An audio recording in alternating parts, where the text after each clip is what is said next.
रामनतापुर वाक़या अफसोसनाक, जामे तहकीकात का मुतालिबा, आज़म अली का बयान। कांग्रेस के आला कायदीन का मुकामी हादसे का दौरा न करना इंतहाई अफसोसनाक।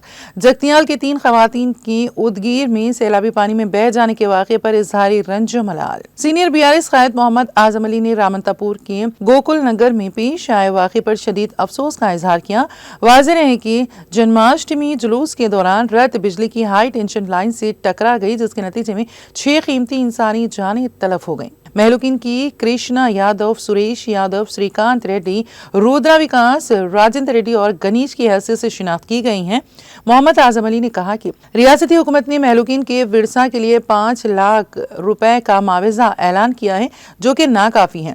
मोहम्मद आज़म अली ने कहा कि इतना बड़ा वाक़या पेश आने के बावजूद कांग्रेस के आला कायदीन ने मुकामी हादसे का दौरा करने की तक जहमत गवारा नहीं की, जो कि इंतहाई अफसोसनाक अमर है।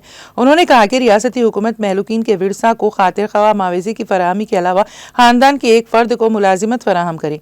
उन्होंने कहा कि मुकामी अवाम ने इंतजामिया पर लापरवाही का इल्जाम आयद किया है, वाकई की जामे तहकीकात की जाए। मोहम्मद आज़म अली ने कहा कि मजहबी जुलूसों के मौके पर तमाम महकमे जात के ओहदेदारान को बेहतर तालमील के साथ इंतजामात रूबअमल लाने चाहिए, ताकि ऐसे सानिहात पेश न आए।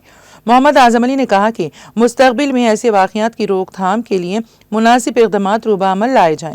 उन्होंने महाराष्ट्र के उदगीर में पेश आए एक दिलखराश हादसे पर भी शदीद रंजो गम का इजहार किया। इस वाक़े में जगतियाल जिले के TR नगर की 3 खवातीन जो कार में सफ़र कर रही थी, सैलाबी बहाव में बह गईं। 3 खवातीन हसीना, समीना और आफरीन एक दरगाह शरीफ पर हाजिरी के बाद बजरिए कार वापस हो रही थी कि शदीद बारिश के नतीजे में नदी और नाले उबल पड़ी और उनकी कार पानी के तेज बहाव में बह गई। कार ड्राइवर शोएब की लाश दस्तयाब हुई, जबकि खवातीन की तलाश जारी है। मोहम्मद आज़म अली ने अवाम से ख्वाहिश की है कि वो शदीद बारिश के पेश नज़र एहतियात को मलहूज रखें।